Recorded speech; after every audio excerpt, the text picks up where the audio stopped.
c'est pas quelque chose auquel je m'intéresse, c'est pas quelque chose que je rencontre tous les jours. Je comprends pas grand-chose. C'est vrai que pour moi, c'est un peu barbare, oui. Oui. Je pratique un peu la photographie, donc ce qui peut m'accrocher, c'est de voir des belles images de science, de voir de la beauté justement dans des images d'astronomie parfois, mais ça peut être aussi très énigmatique, et justement c'est ça qui peut me pousser à creuser la question. Après, à voir comment les images sont mises en forme et comment elles sont proposées, mais oui, ça pourrait. Plutôt que de lire ça dans un magazine, moi ça m'intéresse pas. Bah, que ce soit mis en forme d'une autre manière, que ce soit pas juste des choses factuelles, très hiérarchisées, chiantes quoi. Que ce soit mis sous forme de tableau, que ce soit quelque chose d'interactif et de ludique.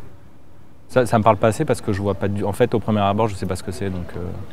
Avoir des photos comme ça me donne envie d'apprendre plus. Je me rends compte de mon ignorance. Moi, ça rend curieux. Ouais. On a envie de savoir ce que c'est.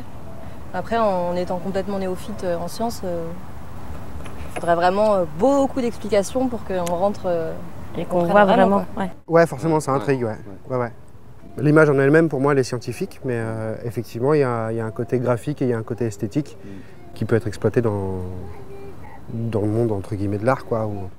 Si on me force à rester devant et à me poser la question, oui, je vais effectivement me poser la question de savoir ce que ça peut représenter. Mais il faudrait de la contextualisation sur ce type d'image.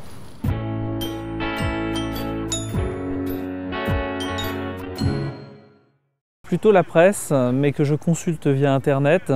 Et justement, c'est plutôt mon accroche, et quand j'ai envie d'approfondir ensuite, c'est beaucoup par Internet. Je pense sur Internet, parce que là on peut choisir vraiment ce qui intéresse au moment, je dirais. On va pas mettre la télévision, un mec dans des laboratoires pendant des heures, parce qu'au bout de 2 minutes, on a l'impression qu'on est dans un cours et qu'on s'ennuie, quoi. Oui, alors que sur Internet, on peut faire des petites vidéos, que ce soit sur YouTube ou sur tout ça.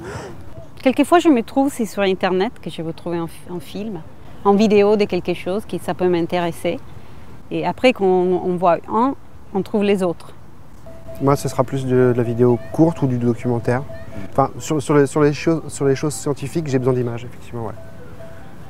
Ouais, moi je suis plus dans l'image pour mieux comprendre le propos scientifique, qui n'est pas un propos duquel je suis habitué. L'image animée, parfois, pour les trucs microscopiques, justement, on rentre à l'intérieur de la matière, par exemple, ou des choses comme ça. Et bien justement, ce mouvement de caméra et ce mouvement d'image permet plus, à la limite, de rentrer dans ce trip découverte et aventure scientifique.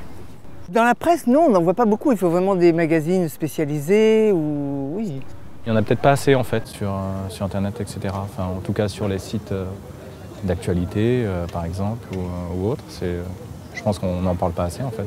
Moi, je pense pas forcément suffisamment, effectivement. Et là, c'est aussi le papa qui va parler, c'est-à-dire que je me rends bien compte qu'il y a aujourd'hui à la télévision un certain nombre d'émissions qui peuvent tout à fait capter l'attention de mes enfants. Je constate aussi que quand il y a une petite teneur scientifique, c'est quelque chose qui ne rebute pas, au contraire, qui intéresse les enfants. Je pense qu'on pourrait aller plus loin dans ce domaine.